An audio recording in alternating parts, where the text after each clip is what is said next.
Right, hello, welcome back to my channel. Today I'm in the secret lair, Surrey lair of a motorcycling genius, Mr Kelvin Bonarski. I wouldn't say genius. Now, us Brits are quite renowned in the world for quirky inventiveness sometimes, I'd say. Yeah, maybe, yeah. And when you think about motorcycle engineers, there are many that come to mind. And obviously one of them is a friend of ours, obviously Mr Millyard, with some of his wild and wacky inventions. Now, if you ask me, Kelvin here is Surrey's answer to Mr Millyard, really. I first kind of met and got to know Kelvin a little while back after seeing a couple of his creations at Rikers, above Box Hill, and we started talking, and basically we've come down to have a look today at some of his inventions and some of his creations and the bikes in his collection. Kelvin, first off, tell us a little bit about your background. Right, I've always been into bikes, and as I told you earlier, I used to race karts on long circuits. So and I built my karts as well on long circuits. So basically, my background is design. I'm gas and oil designing platforms, and my last 3 projects have been wind farm platforms. So that's where it is. It's basically design, but I'd like to get my hands dirty as well. So my passion, my hobby passion, is actually building bikes, you know. Yeah. So that's where it comes from. I mean, there are two. I mean, until I actually came into your garage, and we'll go around the collection shortly, I was aware of 2 of your creations at that point. First off, and we're going to come to it in a minute, is I can only describe it as an epic scooter. It's a scooter, a Lambretta. It's a Lambretta scooter, yeah. With an RD500 Yamaha power valve engine in it. Yeah. I mean, what's not to like about that? And the bike that really grabbed my attention a couple of weeks ago up at Rikers, and we'll come to that in a bit.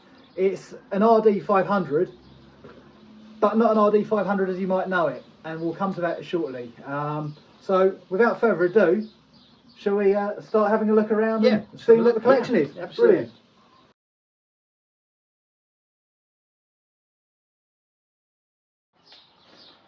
Right.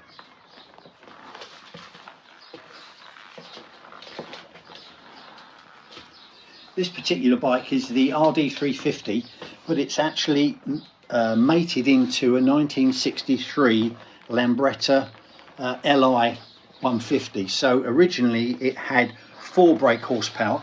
This particular bike now has 60 odd brake horsepower.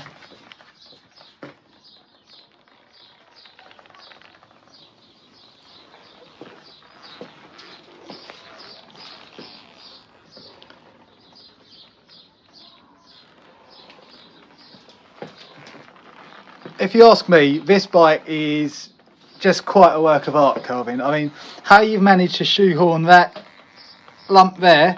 Yeah, I question myself actually, how did I do it? But perseverance, I think. As in questioning, is that questioning sanity or questioning? I think it's questioning my sanity, why it started. But I mean, when you actually look through this, so you look at the spec there, I mean, you've got the suspension, everything is, it's almost been done bespoke for this bike. Yes, now. it is, yeah. It's using Pagio wheels, Pagio discs, but it's using Yamaha discs rear, Yamaha discs front, and it's got an anti-dive system this side that I actually made myself. So it's got an anti-dive system as well on it. Because one of the main questions on this, for me, would be, obviously with all that power, how does it handle? It's quite docile, because what I've done is the carburetors, I've got very, very short, stubby air filters on the carburetors, which has dulled it down. Without the stubby air filters in there, if I didn't have the air filters, it was a bit of a wild thing, to be honest. So if you want to go wild, take the stubby air filters off.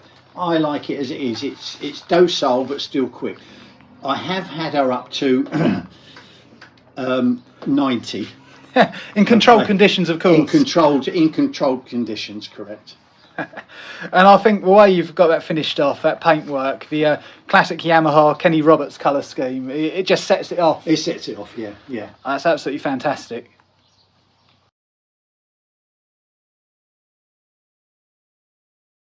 Is the bike that caught my eye at Box Hill a couple of weeks ago.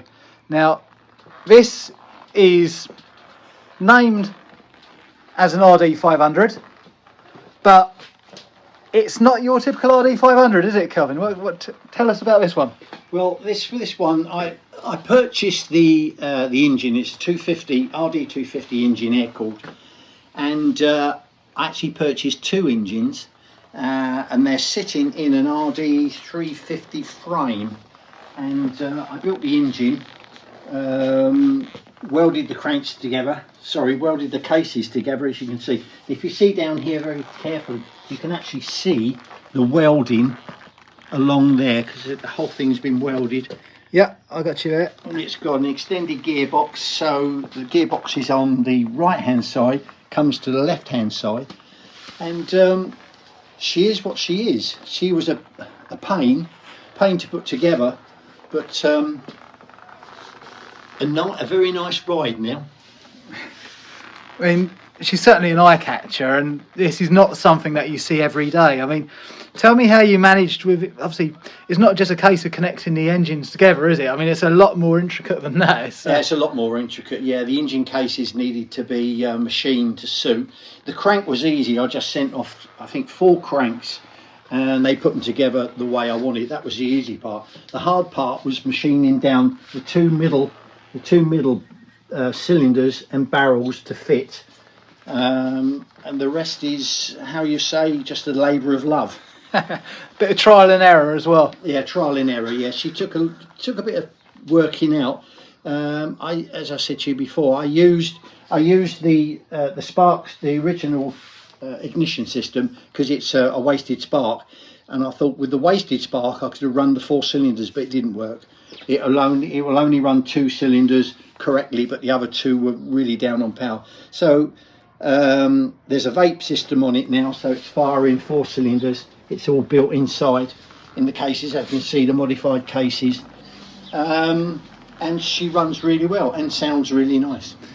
And she goes as well as she looks. She goes as well as she looks. I would say I've had too much out of her. I probably had the speed limit out of her. And as far as the brakes and suspension go, obviously you've still got the...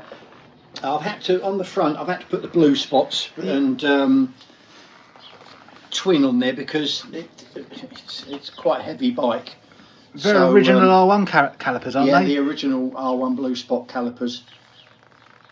So she stops now as well. She stops, yeah. She stops now.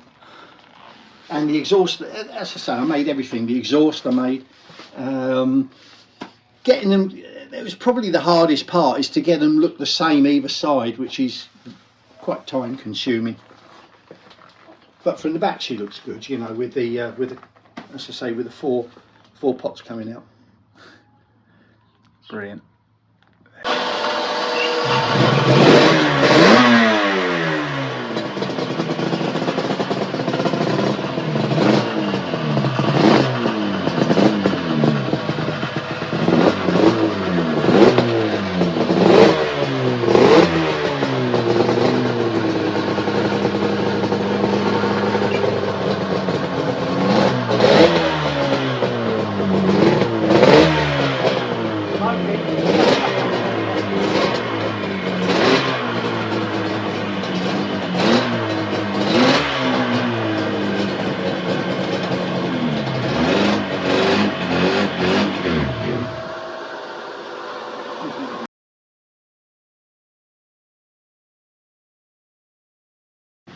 Right, now moving on, the next bike in the collection here is this rather stunning Norton.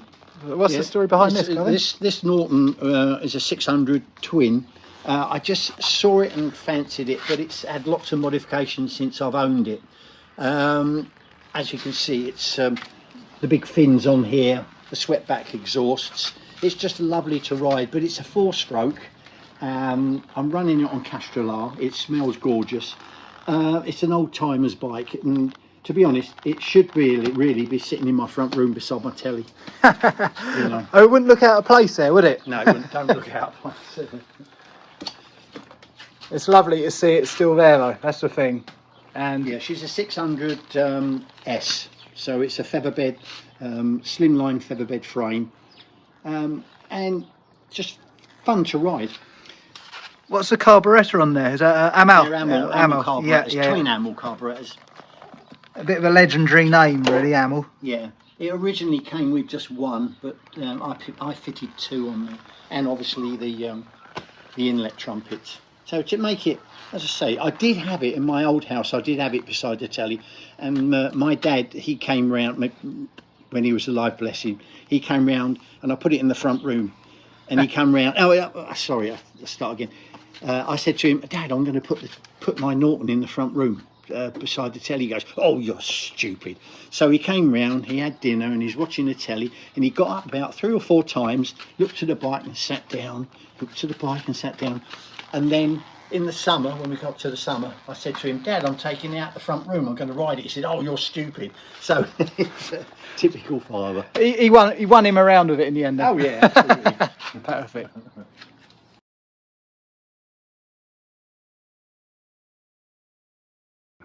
Right, now this one, Kelvin, this needs absolutely no introduction at all. If I'm not mistaken, this is an original 98 Yamaha R1. Yeah, and it's actually 1400th off the production line. And I checked on the serial number. That's Lovely bike to ride. It's only about 125, 24 brake horsepower, but lovely to ride. Only. Nice and smooth.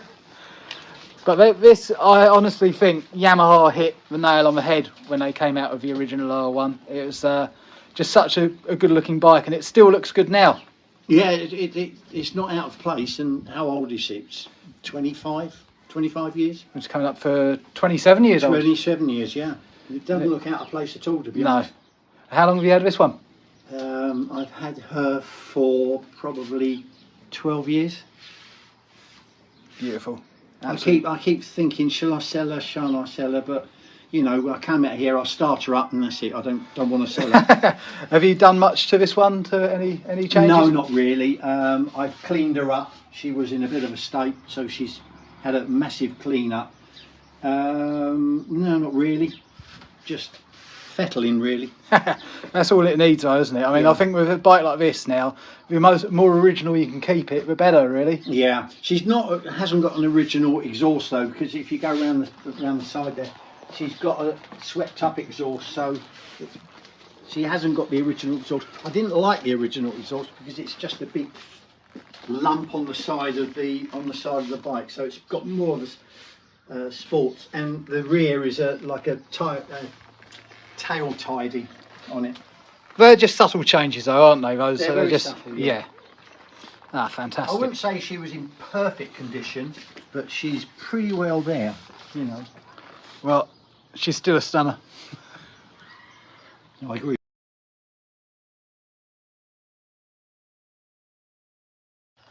Right, here we go, facing the wrong way. However, is something a little bit different, a little bit of a Milwaukee muscle. Yes, it's a Harley Rocker C. I think every collection has to have a Harley in it. She's not fast. She's very loud, very heavy. No reverse gear on her, but she's beautiful. Everything's bullets. If you look, there's bullets everywhere. Bullet caps everywhere, even on the controls. Ha! Oh yes, I've got the detail there. Yeah. So she's been detailed up. How long have you had this one? I've had her for about 5 years. She certainly looks like she's been well looked after, and well treated.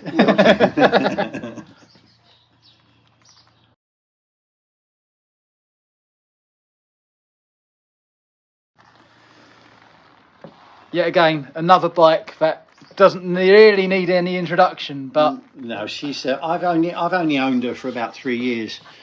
She's had a lot of work done to her, The problem with these bikes is the gearboxes. They've got soft gears, soft second and third, and if you ride one and you hear a whining, it's the gears, and they need replacing.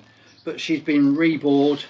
It's got new pistons, new gears in the gearbox, completely overhauled. And since overhaul, she's probably only done maybe 500 miles, but she's mint. This one's mint. And what year is this one? This is a 76, I think. 76.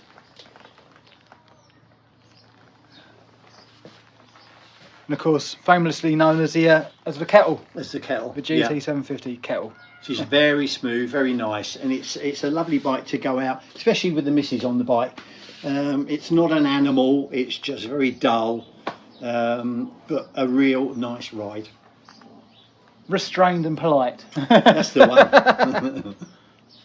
Right, okay, now obviously moving into a slightly different part of the back cave. This is where the work all happens. Obviously the bikes we've just seen out there in the main part of the garage, those are all completed, finished projects. In here is just something, again, a little bit special, and this is going along the same sort of lines as the RD Lambretta, isn't it? Yes, yeah. And evolving to the next stage further. Correct. So obviously it's still a work in progress, so by all means not complete, but this is yet again a Lambretta. A Lambretta chassis, but sticking on, stuck with the, I'm using a 3-cylinder Honda. You could probably call it an NSR engine in there. It's where the other bikes were built, the Yambretta and the RD500, all built in here. This one is sat in the Honda existing engine cradle, but the Lambretta front is welded into it. Okay, right, let's have a bit of a closer look. Right, okay, so having a closer look here, obviously you can see the silencers coming out the side, and you say it's a Honda, obviously it's a 250 3-cylinder engine. Correct. There we go. And it's 1983. 1983 engine, sat in again in a 1963-64 Lambretta frame. So you can see where the carbs are in the front. And if I just take this off, there we go.